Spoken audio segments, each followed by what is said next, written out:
Saint Gael just got a non-traditional lawful idea, and it is from the guaranteeing the state's protection against invasion. Executive order signed by who? King Mango. Now, what does this do? They use historical and legal constitutional verbiage to justify the ability of the executive to now control the admissibility of foreign people into the United States. Obviously, this is about the southern border because, they're racist. You see, over here, they're just justifying the fact that this is not an authority of Congress, but it is an executive foreign affairs issue. But here is where it gets good for us. It gets really good for us because they invoke something that is beautiful, you see. And joining the Union, the states agreed to surrender much of their sovereignty and join the Union in exchange for the federal government's promise in Article IV, Section 4 of the U.S. Constitution to protect each of the states against invasion. I have determined that the current state of the southern border, etc. Why is this important? Because our states, including my state, California, signed up for the 1789 United States Constitution. The very Constitution that he subverted under Article 6 Supremacy Clause that assured that the Constitution is the law of the land, him having to execute all laws faithfully, him having to quell insurrections, him having to facilitate the peaceful transfer of power. He didn't because what? The January 6 certification lasted until when? January 7, not because of objections, but because of insurrection that he himself started. He violated Article 2 oath, Article 2 provisions of the Constitution, and then what? How do we know this? Not just the January 6 committee report, which Mangos like to say isn't real. How about this? Final report on the Special Counsel's Investigations and Prosecutions, Volume 1, The Election Case. Reports on efforts to interfere with the lawful transfer of power following the 2020 presidential election or the certification of the Electoral College votes held on January 6,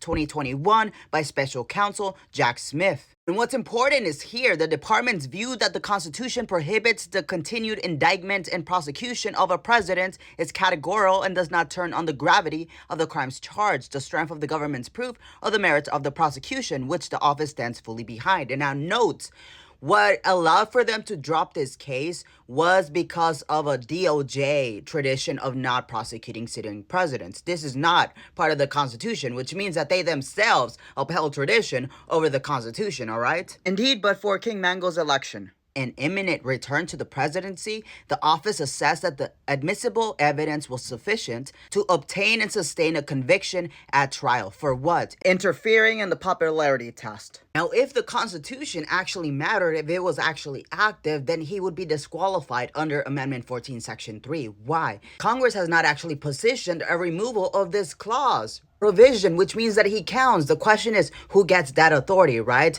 But it means that he is illegitimate. He's illegitimate even if they don't do anything. It's just a question of what's going to happen, who's going to restore it, but they're not doing it. What does that mean? He's not legitimate because we did not sign up for this Constitution that he is creating. We signed up for the 1789 Constitution that is not actually being satisfied. What does that mean? That contract is void up until it is restored. Why is this important? Doesn't this mean that each state has to rejoin this union that he's creating under a different constitution? Because obviously he's illegitimate because he subverted our original constitution. So states have to sign up for it, right? Why don't we just allow for states to vote on whether or not they want to remain under a Trump constitution? Because the first one was void. So how about we get a vote in it per state? He says it here in joining the union. This isn't the union that we joined.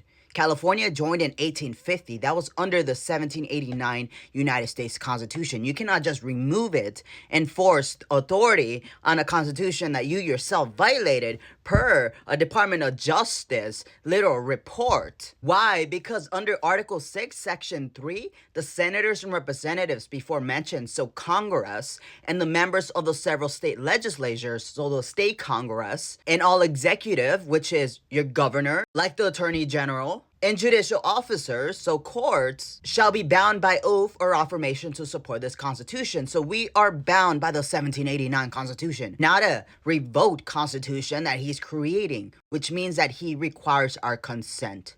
He requires our consent to create this new constitution that he is putting above our own. Why? Because the DOJ has said that he counts under Section 3. It doesn't require criminal prosecution. It just requires an authority that actually gives a remedy, but they don't want to do it. However, what does that mean? It is null because this is not the constitution we signed up for. If it was restored, which means that this will satisfy the fact that he is an illegitimate president, then we can go back to that. However, until that is there, then it means that the states are not bound under Article 6, Section 3. What does that mean? That we need to vote whether we want to remain in the union or not, according to Donald Trump, because he took an oath to protect the Constitution and actually actively partook and comforted in that insurrection. Trump versus Anderson was just jurisdiction, so it wasn't about the action, it was just what actual authority can dictate that. And obviously it was politicized, and they said Congress isn't going to do anything. But what does this tell us? It tells us that he requires state consent to even have his feds in here. And does it? Because he subverted the Constitution. That means it's null. That means for us to be under his authority, we have to consent to this new constitution that he's inputting, right? It's what I tell you. Our state governments are going to be the last line of defense for us. And this is why I tell you, even for a secession, it doesn't require federal Congress. Why? Because we agree to a certain constitution and that was subverted, and the fact that there's no remedy to actually fix it doesn't mean that we're just going to pretend and the constitution is going to remain and it can be reshaped. No, Article 6 Supremacy Clause says that it cannot be reshaped. The constitution can't change law. Law cannot change the Constitution. Only the Constitution can change the Constitution per Article 5. Has that been invoked? No, it will be soon, but he's not qualified.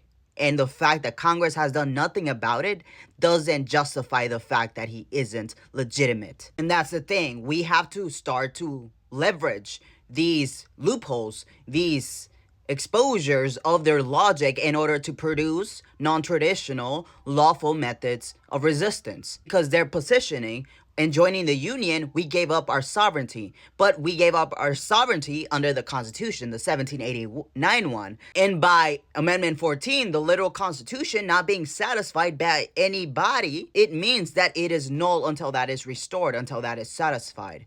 So what does that mean? That in order for him to have this power, it wouldn't be radical to require him to regain the signatures of every single state.